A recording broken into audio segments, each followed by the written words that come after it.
Hey, listen, I'm back again. Ron Bishop, Timaru, New Zealand. The reason I've come back, I've just had a phone call from my brother-in-law, Murray McSkimming, who lives in Waimate. I just did a video on Waimate and told them I wouldn't be going back there because the way they treated me down there, you see, because I went down there and I was going to video all the strawberry fair and the rodeo and that, and promote Waimate, and no bugger wanted me to go down there, so I didn't go, and I rubbished Waimate a bit. But anyway, this guy Murray McSkimming rings me up and he says, "I'll keep this short." He said, "Don't ever darken my doorstep again." I said, "What?" He said, "Don't ever darken my doorstep again." I said, "What the hell do you mean? What have I done?" But being him, he just hung up, just put the phone down. I couldn't even get to talk to the guy. Now, I don't fight like that, Murray McSkimming. I don't fight like that. I fight by looking people in the eye. If I've got a problem with somebody, I'll go and see them and look them in the eye. I won't ring them up and say, "Don't darken my doorstep." And I know what his problem is. He's upset.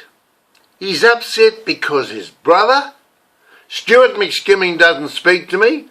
His brother's son, Mark McSkimming, doesn't speak to me. My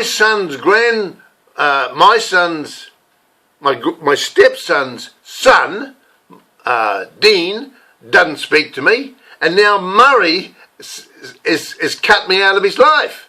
And he's my brother-in-law. Margaret and I are having a golden wedding anniversary on 29th of February the next year. 50 years married. He won't even be there. He doesn't even care. We went down the other day to his house to wish him a happy birthday. The bugger wouldn't even shake my hand. And he rings me up and says, "Don't darken my doorstep." Boy, just a minute, I got to have a breather on this one.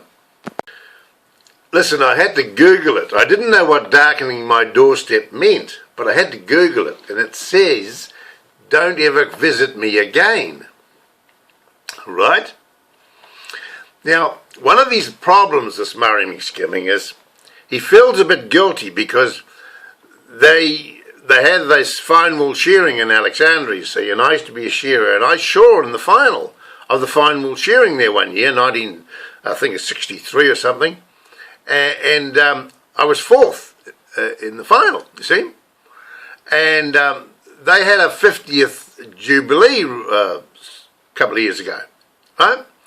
But they never invited me, because he's got a mate called Ian Rutherford that lives up in Blenheim somewhere. He organised it and he cut me. He didn't invite me to the 50th Jubilee. And he feels a bit guilty, you see.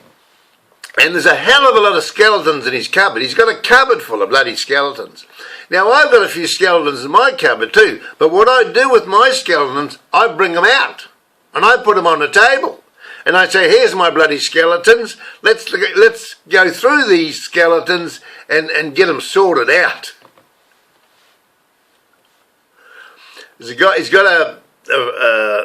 guy called Russell Briggs. I used to share with Russell Briggs, the old friend of the family, been a friend of Margaret's and Murray's for many years.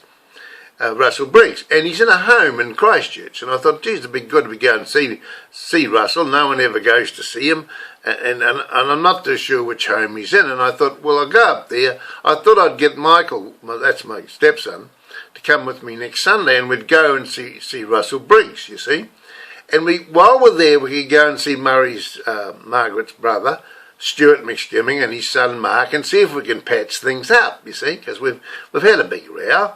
And we need to patch it up, you see. You just can't leave these things fester, because they eat you away.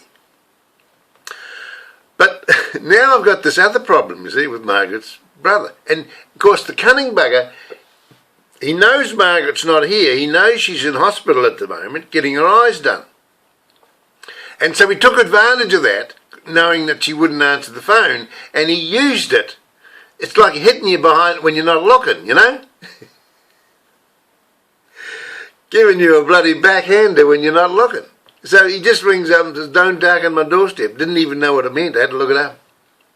Murray, you've got a problem, mate. Bring out some of those bloody skeletons you got in that cupboard and put them on the table. Let's sort them out. Yeah, I don't care. Why do I need to go to Waimate and see them in? I love his wife, Christine, a lovely lady, and the kids. I love the kids. They all love Uncle Ron. They call me Uncle Ron, Auntie Marg and Uncle Ron. And now this bloody Murray McSkimming is blocking all that. He's stopping me from going down and visiting them. He's got a problem. Poor old Murray. You see, Murray, I don't need you, mate. I don't need you. I'm not leaving Margaret. I bloody stuck with her and I'll right till her death. Yeah, I know. And I'll be at your funeral when you die, and I'll get up and say some good things about you, but you won't be coming to mine, will you? You won't be coming to my funeral, because you're too bloody guilty, because you've already told me not to darken your doorstep, so I don't want you at my funeral. Nah, get over it, mate. Move on. See you later, Murray. Go and cry to your mate Ian Rutherford. Go on, you big sook.